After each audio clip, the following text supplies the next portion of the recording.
Welcome everybody to the Hyde Park Historical Society program when Hyde Park was happening with Trish Morse. We'll get started in just a minute. I've got a couple of announcements. First of all, please mute yourself to cut down on any background noise during the presentation.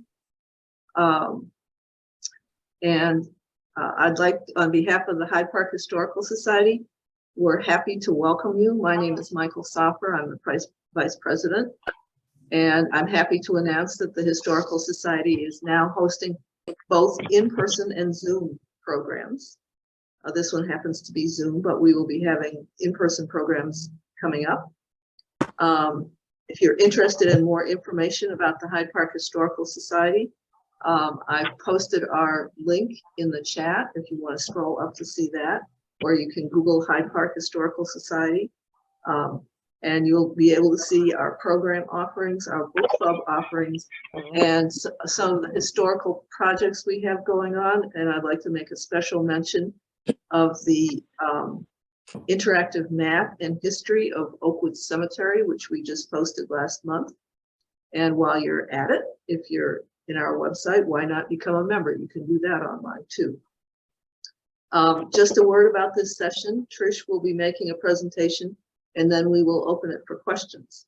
During the presentation, please mute yourself. And if you have questions, please post them in chat and we'll get to them later. And now I would like to turn this over to Dottie Jeffries, one of our book club coordinators and a program coordinator for the Historical Society. And she will handle the introductions. Hi, I'm pleased to introduce Trish Morse, an avid local historian known to many of you as Hyde Park Trish. And Trish now has a monthly newsletter to which you might want to subscribe. And interestingly, also be sure to follow Trish on Twitter at Hyde Park Trish. And since many of you know Trish, I'll let you go to the Society's website for more about her biography. So Trish, I'll turn it over to you. Oh, great. So let me share screen.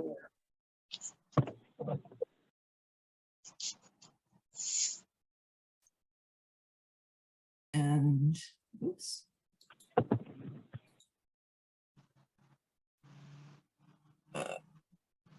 Unfortunately, the Zoom thing is covered up. Ah, there we go.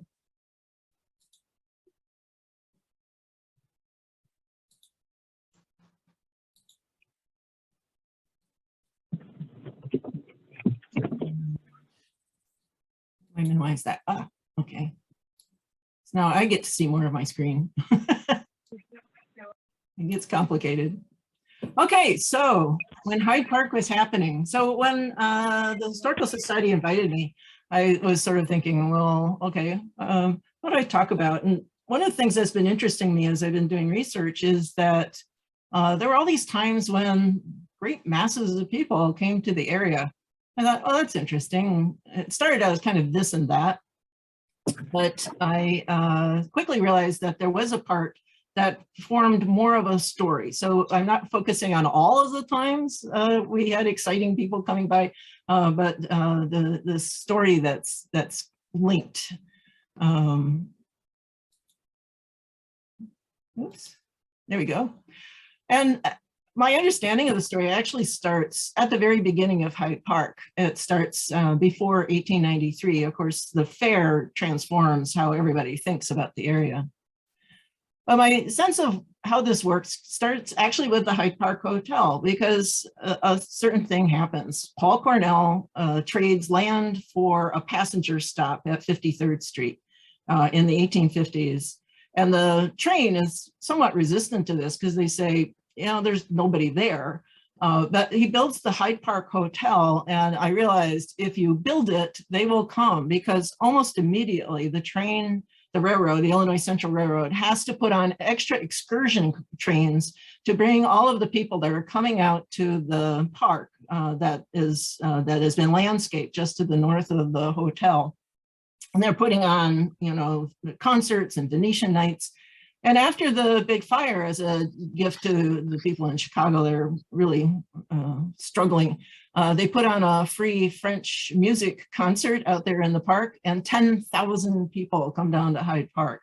So it's a story I realized about, you know, building something really nice, providing the transportation, and that it's a kind of escape that people want to have. So Paul Cornell and the real estate investors around him decided to create the South Parks Commission. They are a taxing entity, and they, of course, carve out Washington Park, the Midway, and Jackson Park. And they provide the boulevards for people to drive their horses and carriages down to look at the parks. So they carve out Drexel and Grand, which we know as King Drive. And so people start coming down, and they landscape Washington Park really beautifully with all kinds of annuals, and there's weird topiaries, and you know, it's definitely a destination to come and relax, get some fresh air. And the street railway company realizes this, and they build a street line down Cottage Grove to, and then finally past Washington Park.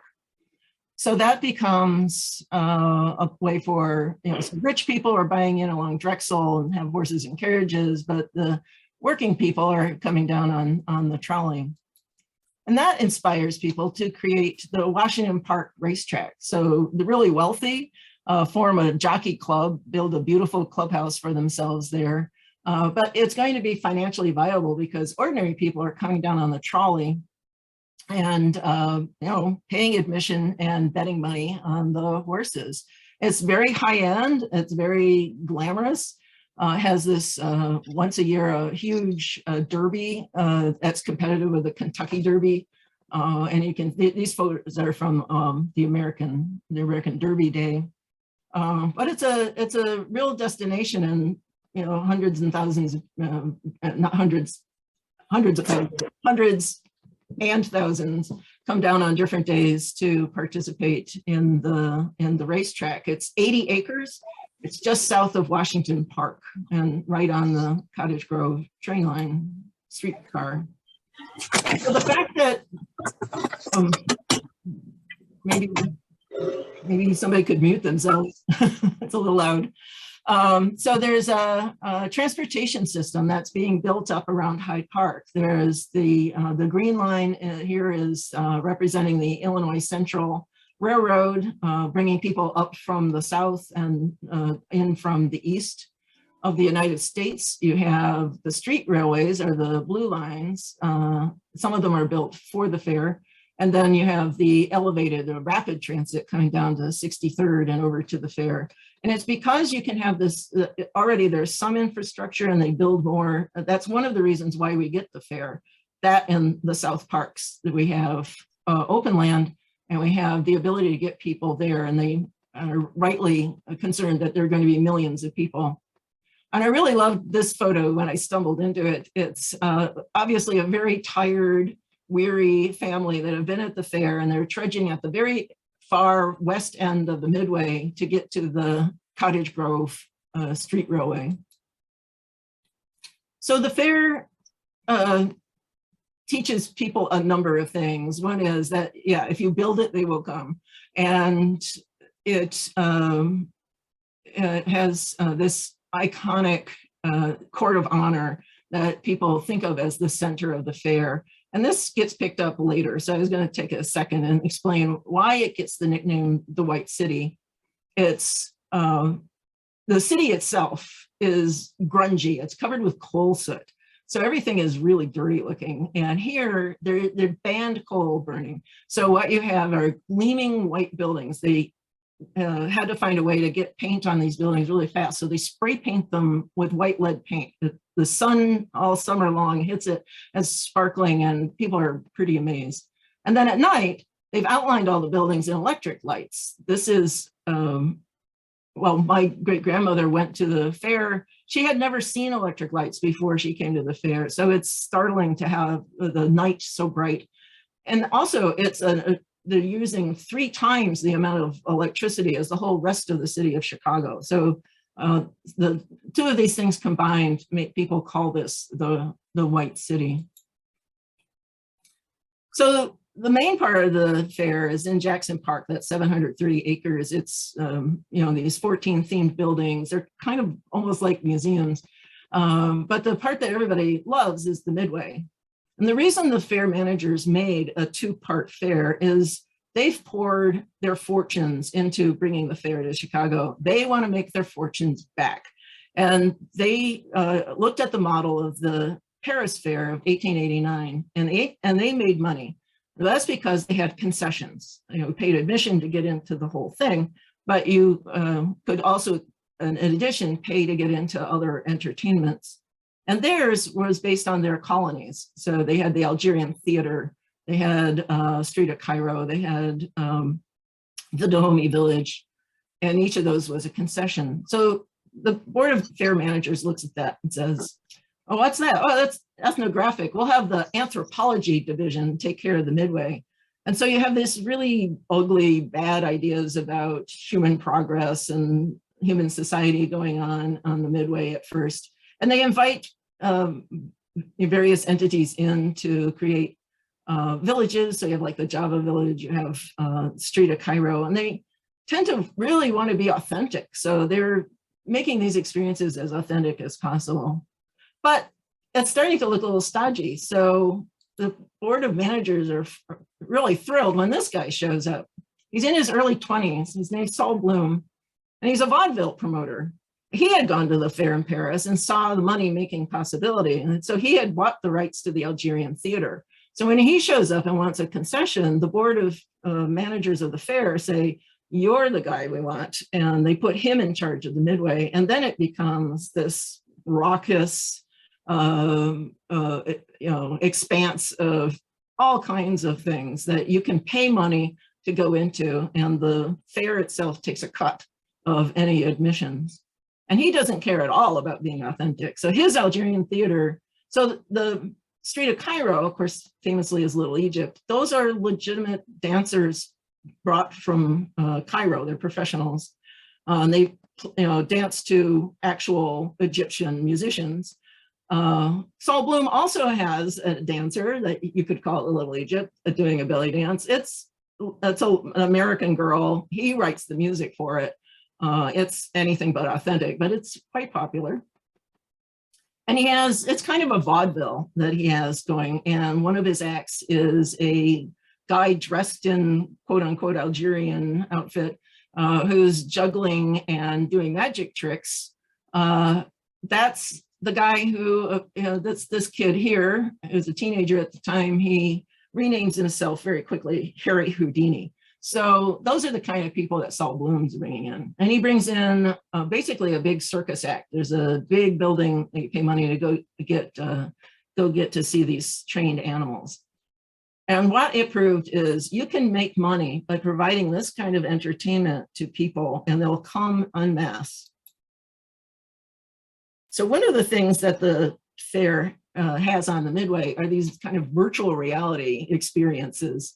You have, this is my favorite one of them, which is you go in and you experience the eruption of the volcano in Hawaii with lights and smoke and camera effects and everything. But you also have, thanks, and I know about this thanks to Chicago Movie Tours, the first movie theater in the world. This guy named Muybridge, it developed a way to take a series of still photos and put them together. He called it the zoopraxiscope. And so you could pay money and basically watch this. It was not popular. People didn't talk about it much, but it was in fact the first standalone theater where you could go in and watch a moving picture. So the Midway gives its name to carnivals and fairs of the future. And we tend to think of it as the place where there are rides. But the Midway of 1893 didn't really think that way. They had the Ferris wheel, which of course is a ride, but it was meant to be a substitute for the Eiffel Tower. So it's meant to be observational. So it moves really slowly. The cars seat 40 people. These are immense things where you slowly move up and look at the fair and look at the city and look out at the lake. But it is thrilling because you go up 250 feet, which is taller than I think it's just as tall as the tallest building that's then in Chicago. And, it's terrifying. So a lot of people find it a nerve-wracking experience, but it was meant to be an observational sort of thing.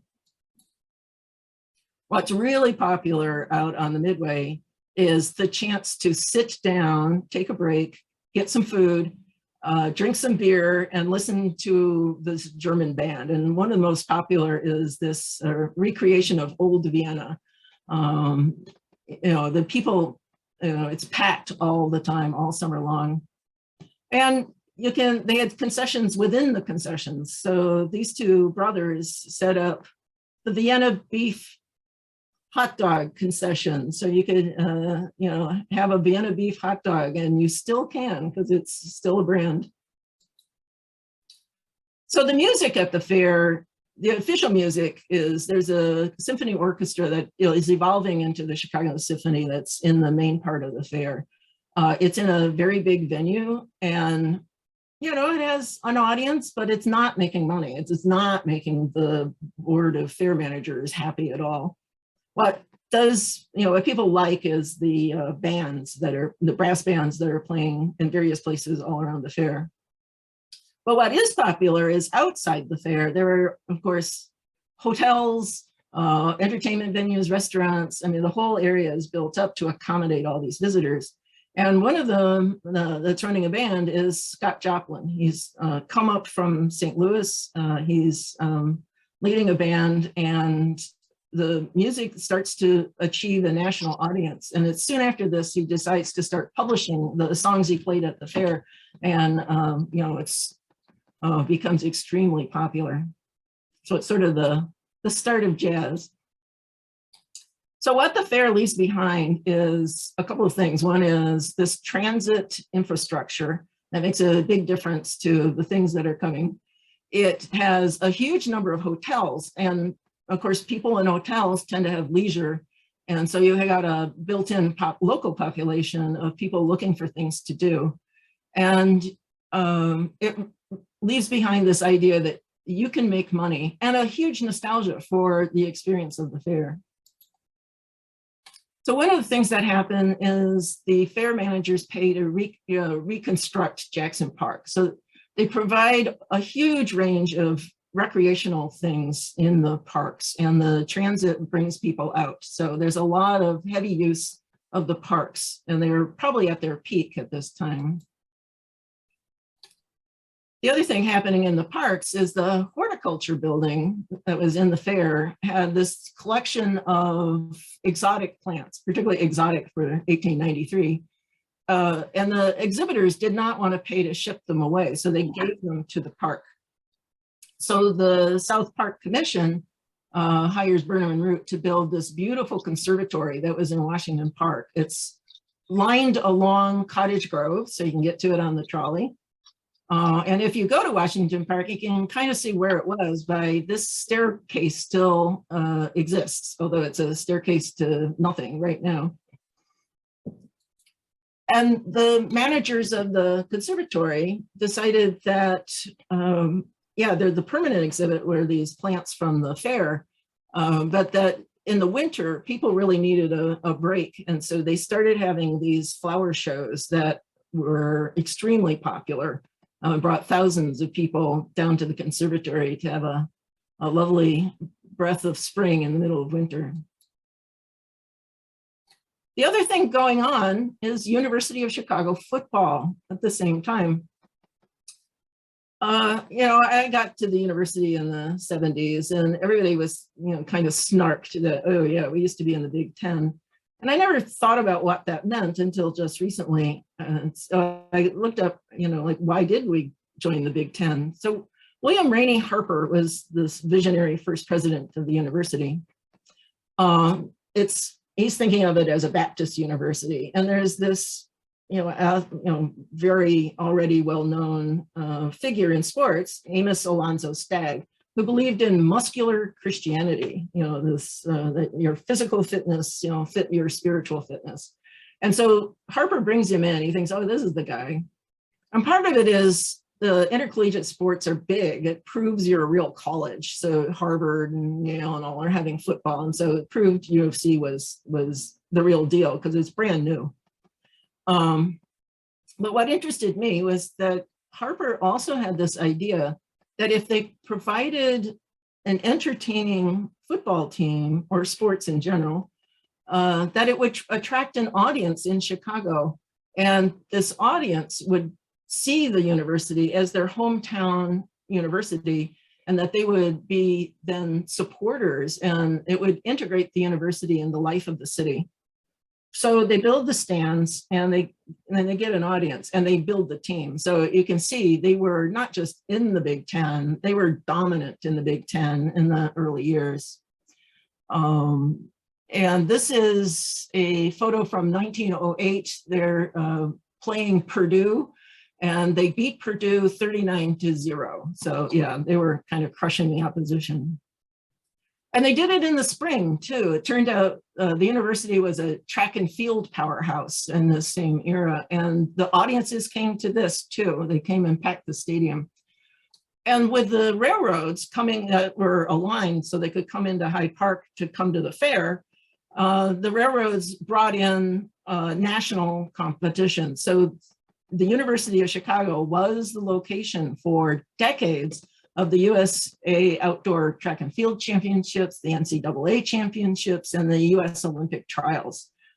These guys are on the 1900 Olympic team, forming the core of the racing team.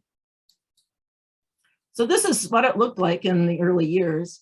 It doesn't really have a name. They call it Marshall Field, but of course it's because Marshall Field, the man, had sold this hunk of the land to the university. So it's sort of, I keep thinking really Marshall Field, which doesn't make a lot of sense. And you can see that it's not completely built out as a stadium, and that was somewhat deliberate in case they had other sports and wanted to use it for other purposes. So by 1913, this is the West Stands. This goes along Ellis. They've built the stadium up a little more because the crowds are pouring in from across, not just across the city, but it would be like the rival teams. 10,000 people would come to watch the rival team play too and fill the hotels. So in this period, in 1913, they rename it something easy to say after, of course, the athletic director. And the stands hold 32,000 people, and it's so in demand that scalpers are a real problem. They're selling the tickets at 3 times the face value, and there's this big competition to get in. And it's this football weekends. I mean, it's a football power, so it has the trappings. So football weekends, there are big parties. There's a lot of drinking. There's sports betting. They go to the local ballrooms for dancing, which I'll get to in a minute. And, it's this very overshadowing kind of a feature of academic life in the fall in Hyde Park. And that attracts the attention of this guy, Arthur Burge Farwell, of the Hyde Park Protective Association and the Chicago Law and Order League. So Hyde Park is dry. It was dry from the get-go, and it was one of the reasons they didn't want to join the city because the city was wet. But they got special dispensation, so they're zoned dry. There is absolutely no drinking in public. You can drink in a private home, but you have to be rich enough to have a big enough private home to make that worthwhile. So yeah, it's a bit of a problem. There's one section along Lake Park that is not under his jurisdiction. That's controlled by the railroad. So there's a little ring of bars, they're right along Lake Park and the railroad. He's against, he's against everything. He's against drinking. He's against gambling. He's against, anything that's immoral. And the Chicago Law and Order League gain enough power that they get the city council to make gambling illegal in city limits, all of Chicago. So the Del Prado Hotel, which is on the Midway, one of the co-owners is the major bookie for the Washington Park Racetrack. He's out of business, so he sells out and moves to Florida. There's a casino on Lake Park. There's gambling operations inside the big hotels. They all, have to disappear and go underground and get illegal. And the racetrack discovers, which has been going strong, but it discovers that if you can't bet on the horses, you're not that interested in the horses, and the attendance plummets. So the racetrack closes, they reopen in Homewood, and they tear down the racetrack. So that period is over.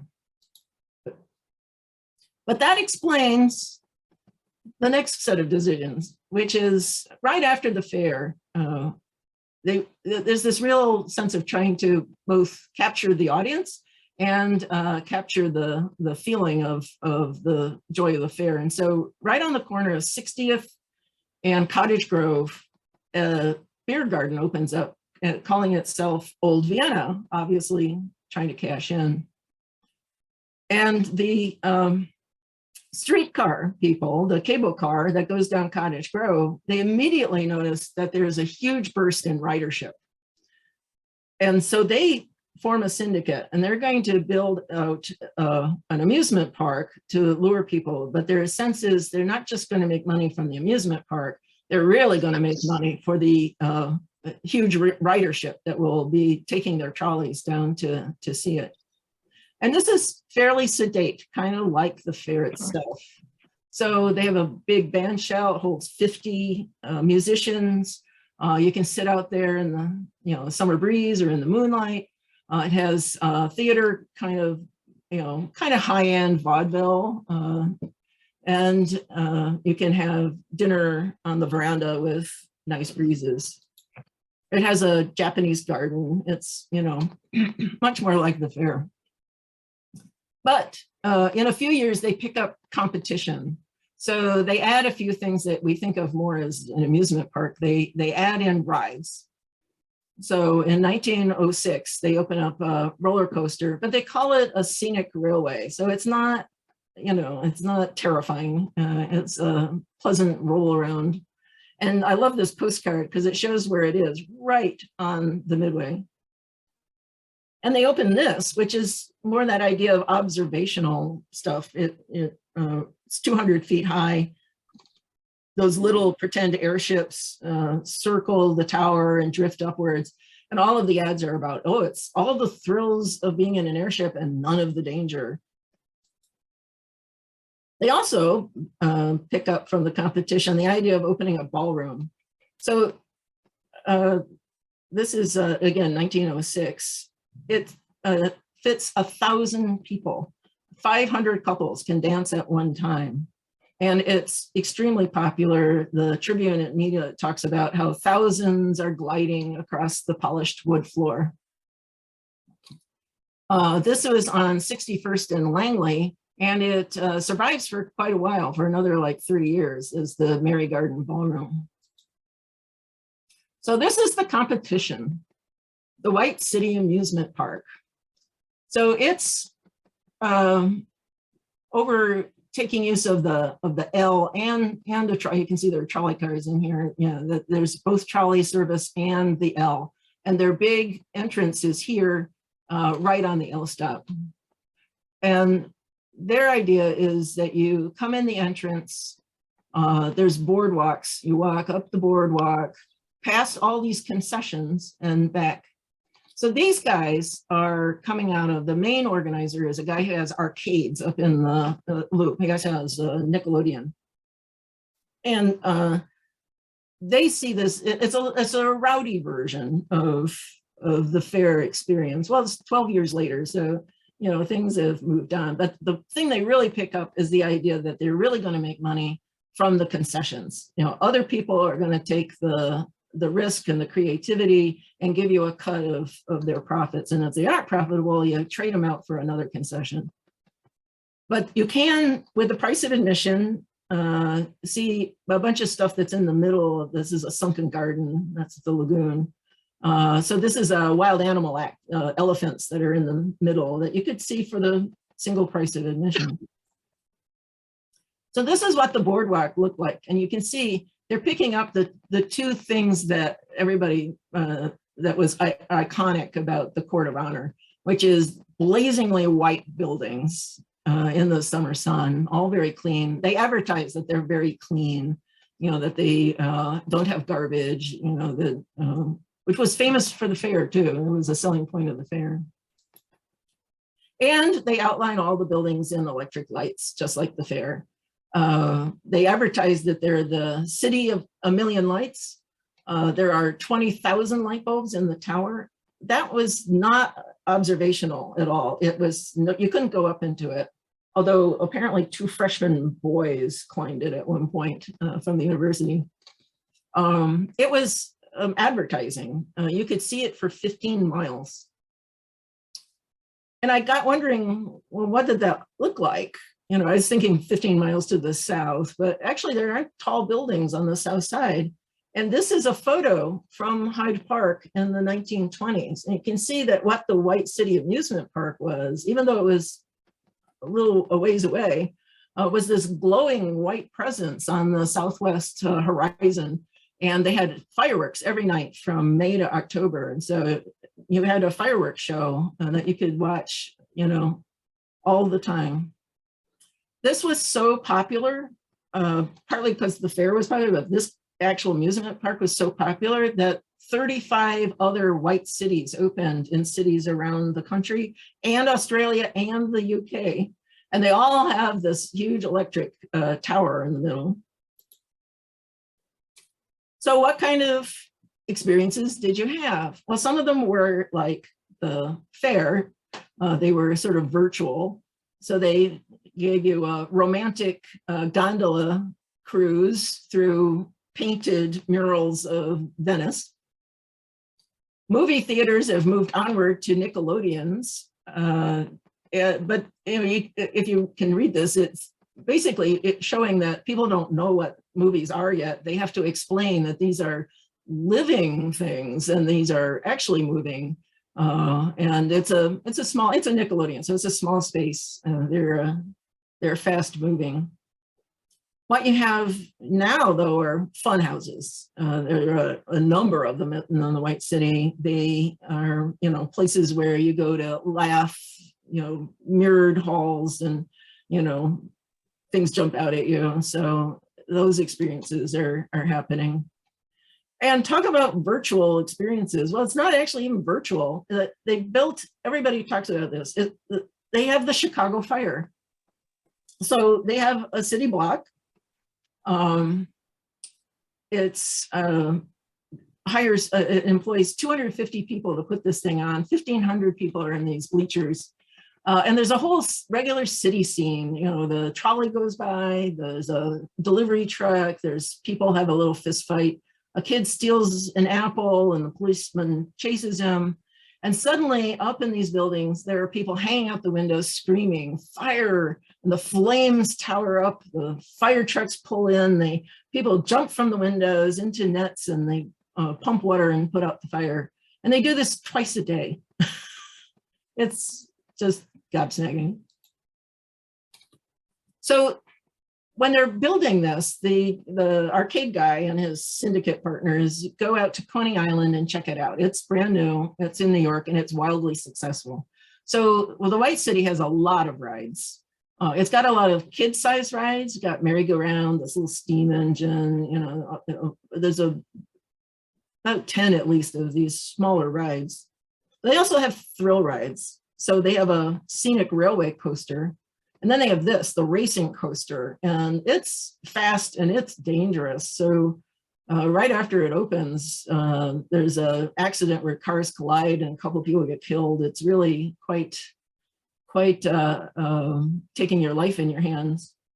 And instead of the beautiful tranquil water of the Court of Honor, what you have is that their pool, which echoes it, is the splash pool for a shoot the chutes. So you take an escalator up 500-foot escalator up, you get into basically a wooden rowboat and go plummeting down into the water with a big splash. And they have even more exciting rides. So you have these balloon festivals that go on apparently fairly often. And then you have this guy shows up with his airship. It's only flies in 1914. It costs $25, which is a fortune at the time. But what you get to do is you get to be one of these, I don't know if you can tell, but these are little people. There's you get to be one of the few people who go up into the air, over the roller coaster, up to the loop, down the lakefront, over Hyde Park, look down on the Gothic presence of the university and land again in the White City. And if you go to the National Archives, you can, there's a film of this. In fact, I'll probably send it out again in my newsletter. That lasted for about a year, apparently. And what it left was infrastructure. It left a hangar. So during World War I, Goodyear and Goodrich used the hangar here at the White City to build airships for the Navy. And after World War I, Goodyear comes back and they open up a taxi service, an airship taxi service. So you can go from the White City to Grant Park, get off. New people can get on in Grant Park and come down to the White City. And it shuttles back and forth all day. This is probably not a good idea, as it turned out, because they lost track of what was happening with the engine. It started leaking oil at the end of one of these days, and the airship caught fire while it took off from Grant Park. It crashed into a tall bank. It killed the 10 people in that office, burnt beyond recognition. The people had parachutes that were writers, but they caught on fire and they plummeted to the pavement. And it was this huge, horrific thing. And it meant that the city council said that there could be no more flights into Grant Park, but they created a place for flights, which is eventually evolved into Midway Airport. So in a sense, the White City created Midway Airport. So the White City Ballroom was another huge one. It was 1,000 people, 500 couples. It had two parts though, and it had a part that was more sedate and it had waltzes and two steps. And then it had a rowdy one where the rowdy music always was. And sometimes it had burlesque. And Sophie Tucker, last of the Red Hot Mamas, would bring her burlesque show there. And it was, well, it attracted the attention of the Protective Association because her lyrics were suggestive, very sexually suggestive. The music was ragtime, and the chorus line was very scantily dressed, particularly for the time. So she's there in her first engagement, I think is 1911, maybe 1912. And yeah, so the White City has a much rowdier reputation than Sans Souci. And Sans Souci can't compete. So in 1913, the syndicate that owns it can't meet their mortgage, but they've also lost control of the cable car. The city has consolidated all the cable car companies into one entity. And so they're not that interested in that money-making part of it either. And so they sell it. The ballroom continues over on Langley, but along Cottage Grove, they tear everything down and hire Frank Lloyd Wright to come in and make the Midway Gardens. Of course, it's Midway partly because it's kitty corner from the Midway, but to evoke the pleasures of the Midway, because it's going to provide entertainment and it's going to sell beer. Wright views this as an opportunity for the unification of the arts. So he covers every surface. He brings in Ian Ellie, makes these sprites that gaze down at all the people dancing and everything. And Richard Bach makes murals, and there's there's indoor spaces. So there's a smoking room and a banquet room and bar, and there's all that kind of stuff. A swimming pool, apparently at first. But what it mostly has is an immense stage, which is a little bit of a problem as time goes on, because it means they have to really pack in the people in order to make money. But they're going very high end, and their opening ad here evokes the memory of the classical music that you could listen to under the stars at the World's Fair, ignoring the fact that the classical music at the World's Fair didn't make money. The in-house band is the National Symphony Orchestra, and they're playing, Wagner. Pavlova comes with her corps de ballet and for a 1-month stand, but it is popular when it opens. In the first 3 months, they sell 200,000 admission tickets. So people are coming for a while. But then they get an offer they decide to take. The Schoenhofen Brewery has a thing they call the Edelweiss Gardens at 51st and Cottage Grove. And unfortunately, they're trying to sell beer near Arthur Burridge Farwell. So they're harassed, though it's just over the line. It's on the other side of Cottage Grove. He's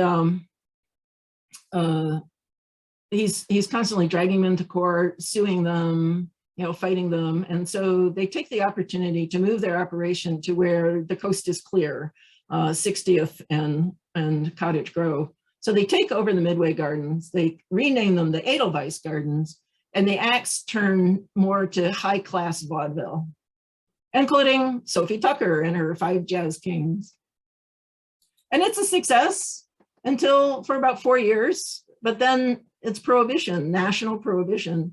You can't have a beer garden if you can't sell beer legally, above board.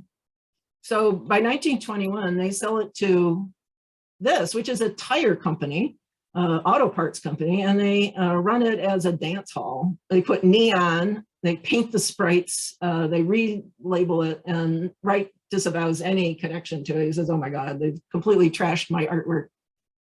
But you see, because it's an automotive parts company and here's a car, a problem is starting to develop for these places of entertainment, which is they're relying on the public transit system. But people are starting to have cars, and cars need parking lots, and cars allow you to not travel in predictable ways. So people don't necessarily come to where you want them to come. It goes, it develops a bit of a reputation. They appeal a lot to, they run ads everywhere. They run ads in the daily newspaper of the university, the Daily Maroon.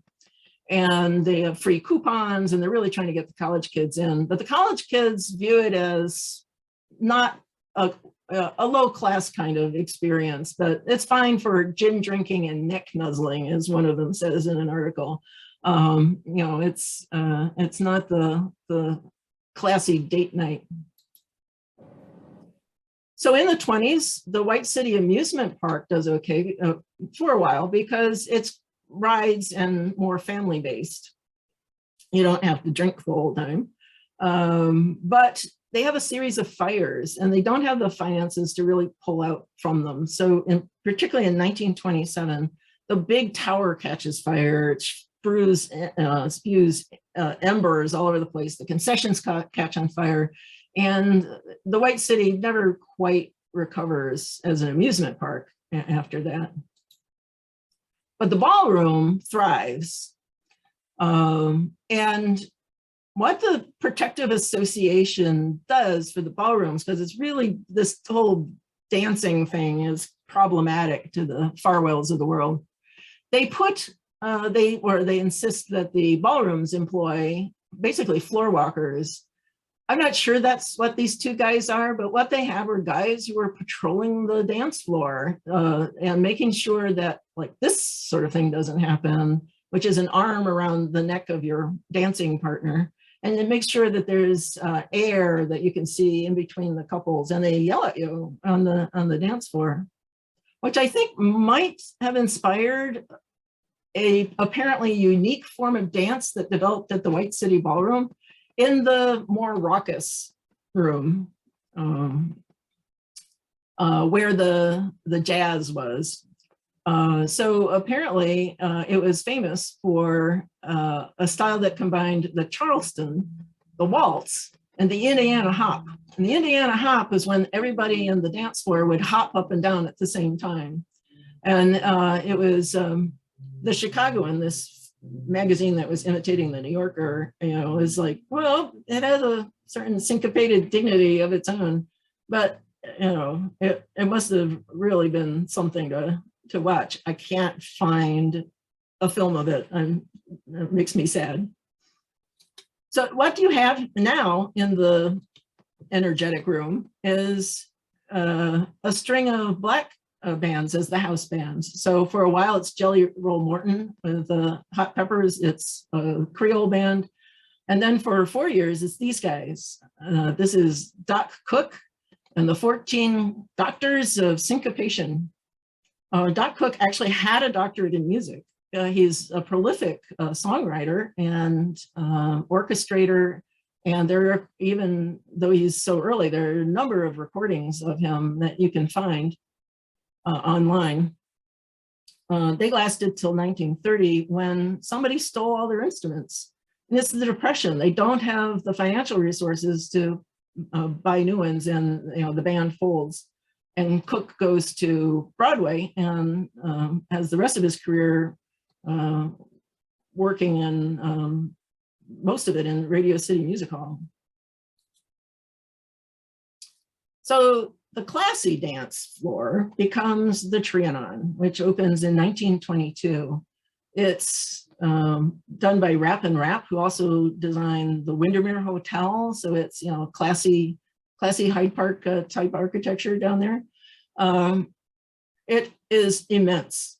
It's near the L and on the Cottage Grove trolley line. This dance floor holds 3,000 people at a time, 1,500 couples, and 2 bands. There are 2 band shells in it. So when one band takes a break, the other band starts up. And they bring in, particularly in the early days, they do all kinds of promotions, because of course what they're relying on is people, it's not a neighborhood institution. There are people coming in from all over to dance at the Trianon. So for a week, they have Rudolph Valentino come in to demonstrate the tango. He's the biggest movie star there is at the time. And the Trianon spends $25,000 for a week engagement by Paul Whiteman's orchestra to come and play Rhapsody in Blue. So, it's classy. And it's also very much on the radar of the University of Chicago. It advertises everywhere, so it's attracting everyone, but it really reaches out to the university, particularly on these big football weekends where people are having a frolic and coming out to dance. They also will get rented out for when there's the senior ball and various large events on campus. They will rent out the Trianon for the event. Oh, yes, and they actually broadcast the dance music. So 2 hours every night. For a while, they're broadcasting on their own radio station, WMBB, World's Most Beautiful Ballroom. And after a while, they instead are broadcasting on WGN. So you can get the live music coming from the Trianon Ballroom on your radio. And just down the block, a little closer to the L, you have, again, another thing that is designed to attract a large audience from around the city, and that's the Tivoli Theater. It's designed by Barabon and Katz. They are the guys who later make the Chicago Theater and the Uptown. It's the most extravagant movie palaces. The movies have now expanded to being this whole other experience. So the lobby holds 3,000 people at a time. The theater holds 4,500. 20,000 people show up for opening day. Can't get in, of course. But all through the 20s, they're logging 7,000 tickets a day. So it is attended. And what you get for your ticket is pretty good. You get a movie, you also get a stage show, and you get jazz. The Washington Park Conservatory keeps chugging along. The Tribune now pretty much advertises every one of the big flower shows. They always advertise it the same way. They post a photo of a beautiful woman holding a flower, and they say, now at the Washington Park Conservatory, you see the primroses. And they're reporting thousands of people come down to check out the Washington Park Conservatory all through the 20s. And in the 20s, it's the last big gasp of maroon football. It's so popular now, they've had to expand the stadium. It now seats 58,000 people, and it's still not enough. The scalpers are now charging 4 times the face value. And, you know, it's kind of taken over a life of its own in a way that the university is increasingly uncomfortable with. Sports are, the big sports are not pro sports, it's the collegiate sports. And the whole business of recruiting players, money passing under the table, you know, it brings in big income. So it starts being the tail that's wagging the dog. And there's, you know, they start to say, you know, oh, and they don't really like the level of partying that goes on football weekends, but they're Big Ten champions a couple more times. So 1933, Prohibition's over, but we're in the Depression and then World War II. So it's a tough time to be an entertainment zone. There's one last tiny gasp of maroon football in the Big Ten, and it's caused by this guy, Jay Berwanger. He's extremely talented player coming out of Iowa, and he's recruited by all the schools, and they're offering him all kinds of financial incentives. But he's afraid that none of them really care about his education, that he might come out of school without, you know, a lot of tools to be a businessman and be a success. And he thinks sometime the Depression is going to be over, and, you know, he wants to be prepared. So he very eccentrically chooses the university, though it's offering him basically nothing. There's a little bit of a tuition help, but he has to earn his keep. So he's the biggest man on campus that's probably ever been on campus, but he is waiting on tables at the fraternity where he's the president. He's cleaning bathrooms. He's picking up the gym. You know, he's doing everything he can during the school year. And in the summers, he's working in a boiler factory in Iowa, trying to come up with enough money to get through school. And the university at this point, the players do not have special classes. He actually struggles a little his freshman year trying to balance playing and school. But he's a success in school in the end with no concessions made. He's unbelievably brilliant. And because he has such a weak team around him, he plays nearly every position. He throws the ball, he kicks the ball, he runs with the ball, he tackles, he is on the defense and the offense. He gets pretty banged up, but the superlatives around him are amazing, including this one from Red Barber, who has this incredibly long career as a sportscaster, and he still says that Jay Berwanger is the greatest player in college he ever saw. So he gets to the end of his senior year, and he's, you know, there's awards coming from all over. And he gets noticed that there's a group in New York wants to give him a new award. And he's like, I don't know who these guys are. They say, well, we'll fly you to New York. And he thinks, oh, okay, that's fun. So he gets on the plane, he goes to New York, he picks up his award. It's a statue of him in his iconic running style. It's 25 pounds. He gives it to his aunt. He doesn't know what to do with it. He gives it to his aunt, who uses it as a doorstop. And of course, what this is the very first Heisman Trophy. So every Heisman player ever since has a statue of Jay Berwanger.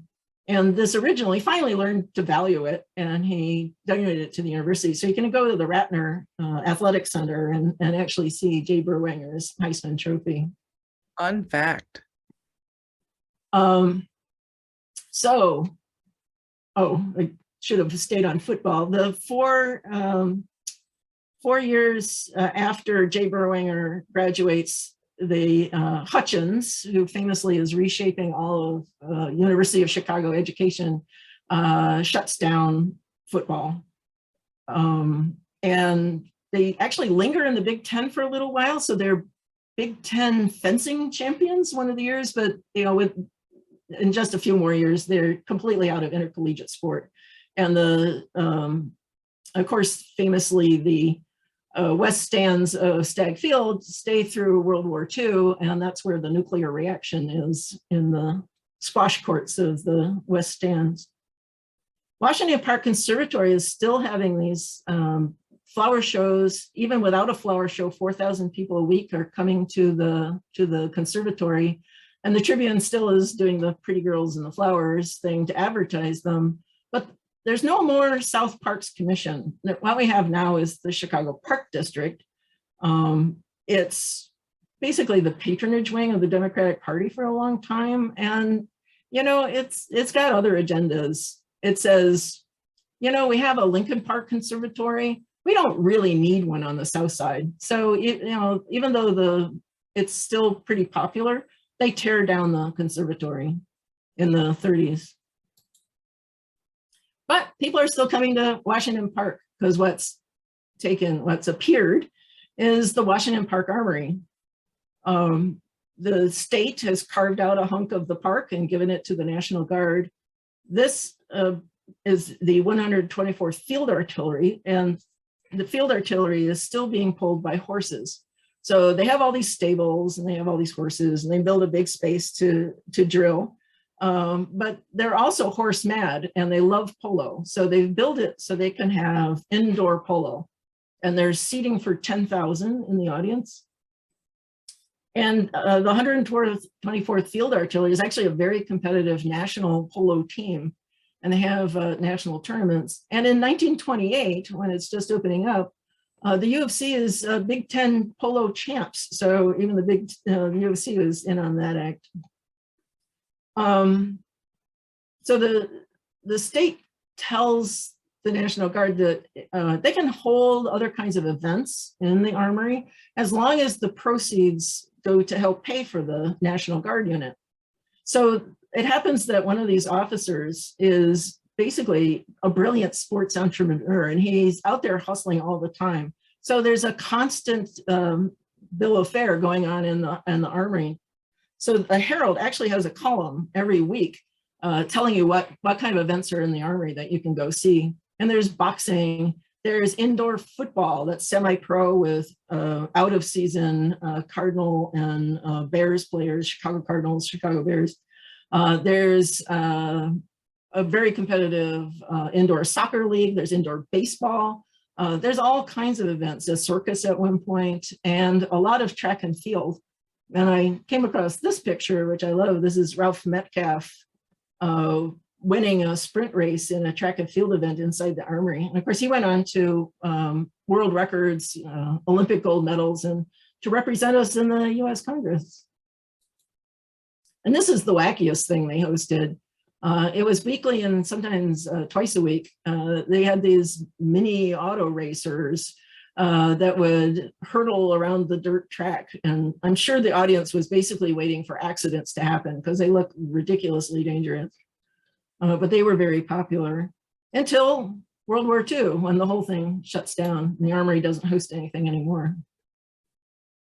So the White City Ballroom seems to, they build a parking lot for one thing, but you know, they're on the L, so that stays, unlike the trolleys, which are starting to be removed. And it seems to me, as far as I can tell, that they very gradually just switched to being a primarily Black venue. Of course, the bands had been Black for a while, and I can't find any like traumatic articles about anything drama going on. They just seem to just switch as the neighborhood switched. And from 1940 to 1947, this band was the house band, and they're really wonderful. And I'll play a little clip at the end because they're my real discovery for this. I was searching through the Defender, trying to find out, you know, what was going on. And every week they're telling people to go to the White City Ballroom and see this, which they called the hottest stage show that ever raised the roof. They're really good. They were called international because they were trying to get around prejudice, because it is actually a multiracial. There were Asian players, white players, of course, primarily Black players, and and a bunch of them had started together in a high school in the Mississippi Delta. So they were a very tight-knit group. What didn't seem to transfer gracefully and left a bad taste for everybody about the White City was the roller rink. That had also survived the decline of the amusement park. They declared that they were a club and members only, but oddly enough, all the members were white.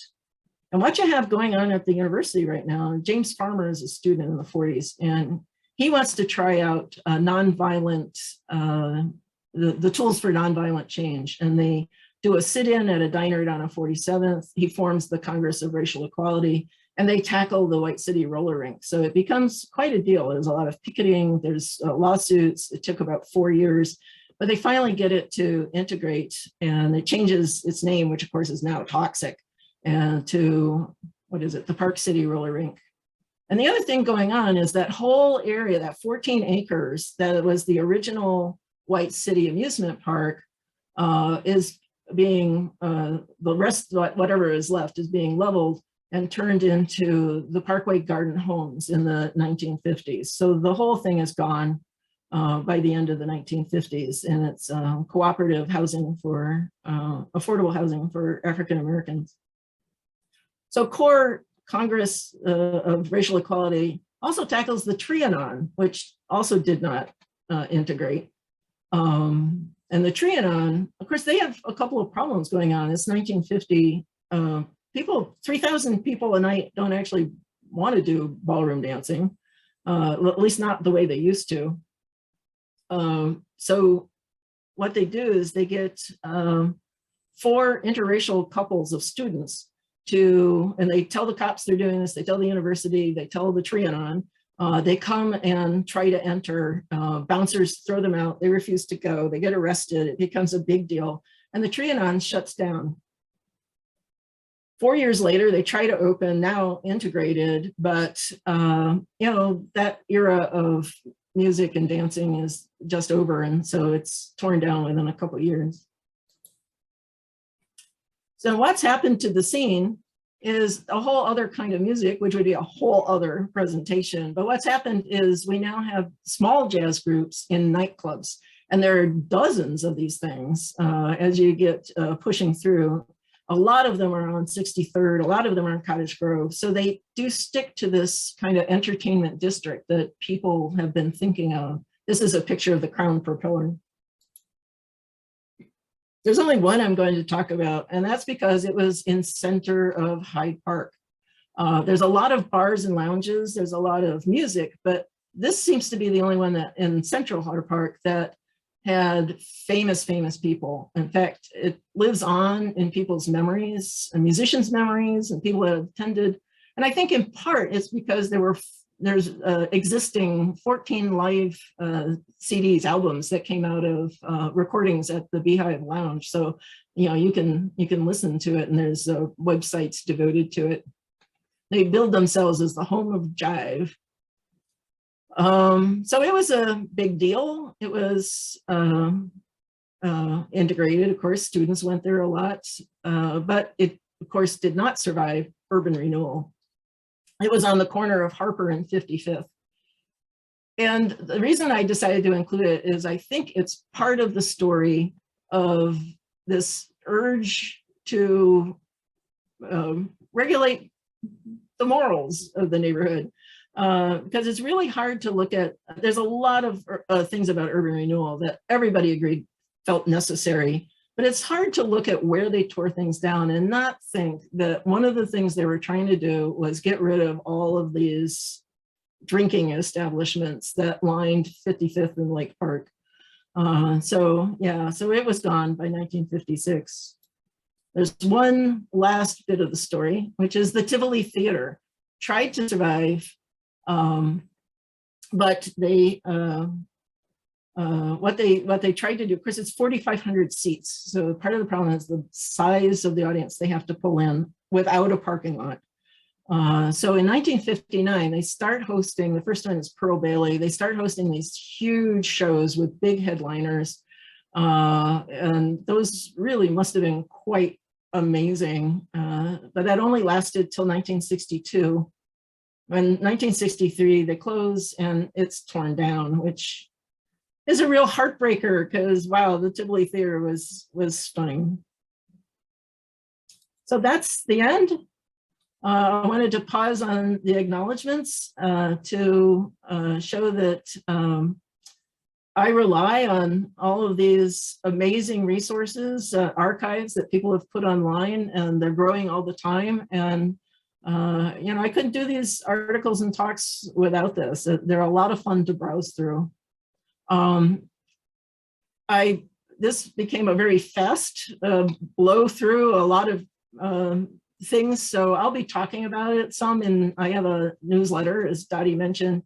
So if you want to keep up to date with photos and factoids I find, sign up for the newsletter. And Michael thought it'd be fun to end with a little bit of the International Sweethearts of Rhythm, my discovery while researching this talk.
So that's the end of the talk. Bravo. Thank you. Fabulous, thank you. That was great, Trish. I Okay. put a question in the chat, Trish. Oh, now I got my problem with my bifocals. Oops, I don't see the question. Okay, can you just repeat the entity that you mentioned in reference to Midway Airport that led to Midway Airport? Oh yeah, it's the it was called the Windy City Airlines. It was run by Goodyear, and they a horrendous crash said, you know, there has to be another place in the city for things to land. And so, yeah, they started, it was empty fields, of course. And, you know, so they So they were using, Windy City Airlines was using empty fields to land? No, Windy City, the Windy City airship was flying from the White City amusement park to Grant Park. Oh, got it. Okay. All right. Thank you. Yeah, and that's what they said is, I think, I have the impression there were a bunch of things that kept landing in Grant Park, not just that.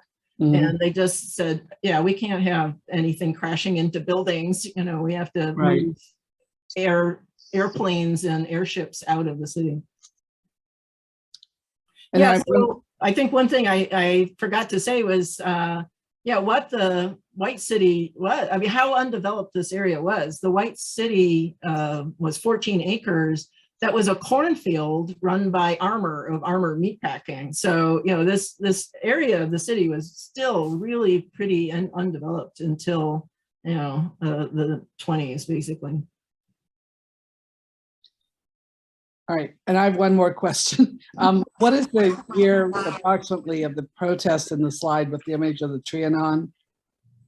The Trianon was 1950. So that protest was circa. The protest, the picture of the protest is actually the Windy City, the White City roller rink.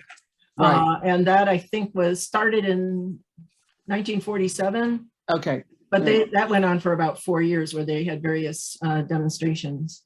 Wow.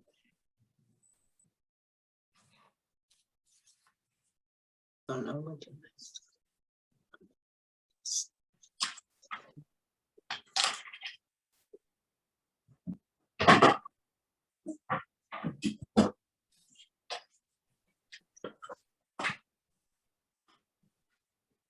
Any other Do questions? you have any other questions?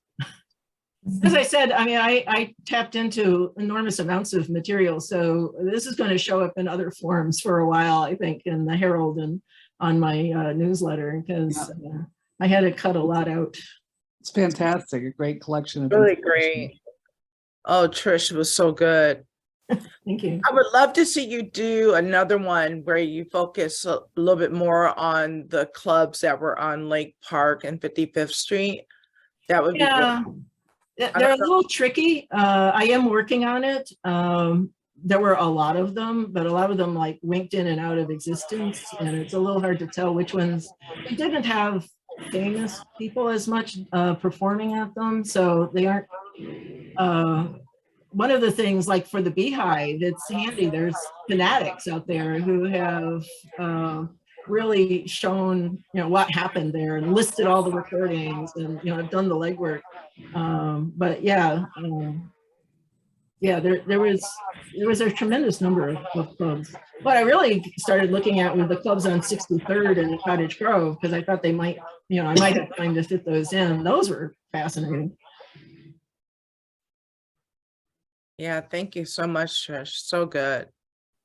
It was, but do you think maybe you could do more of 55th Street? All the wonderful bars that were on 55th Street. There Yeah, were so many bars all the way down to Cottage. yeah. And all the things, Frolic Theater where you walked in backwards.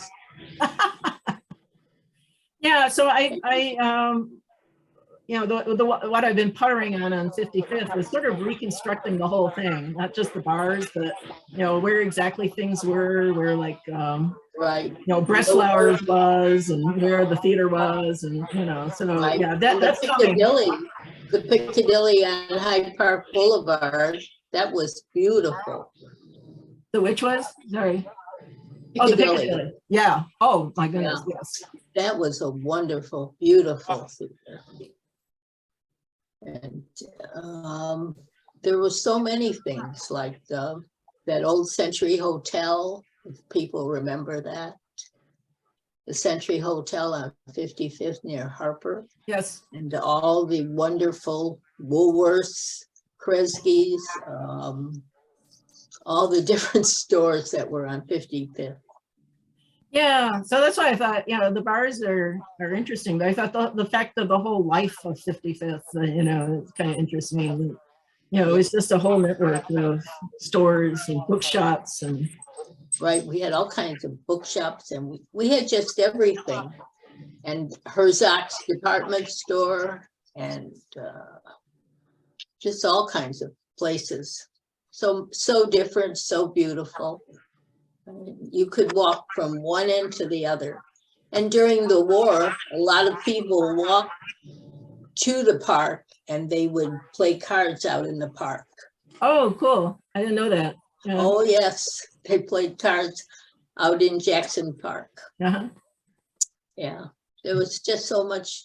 And the old Windermere Hotel before they, tore it out.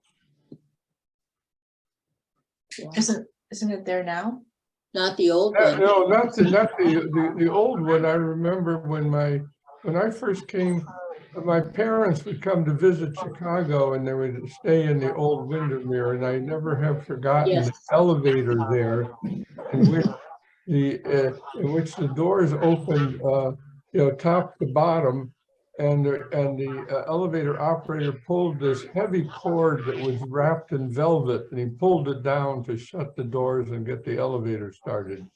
Oh, I didn't know that, but I just knew the And outfit. I remember that when I first came, which was before to Chicago, to go to the university, before urban renewal, Yeah, something like 15 to 17 bars and restaurants on 55th alone between Woodlawn and Lake Park, excluding the ones that were on Lake Park Avenue. It was just, and I remember one place that had better days. Well, most of those places that had better days by then.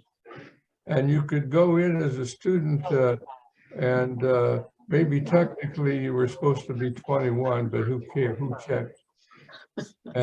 And there were red velvet booths, and you could get a nice steak dinner for $2. It was a nice place for students to go.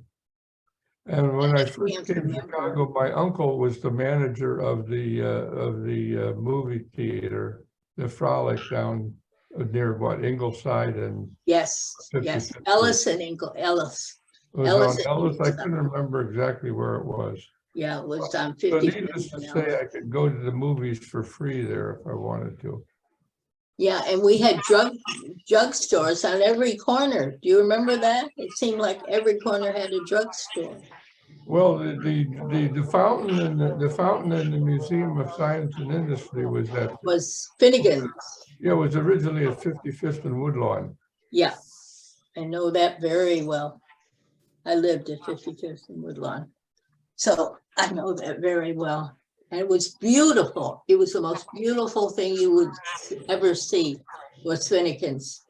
The lamps and the tables and all the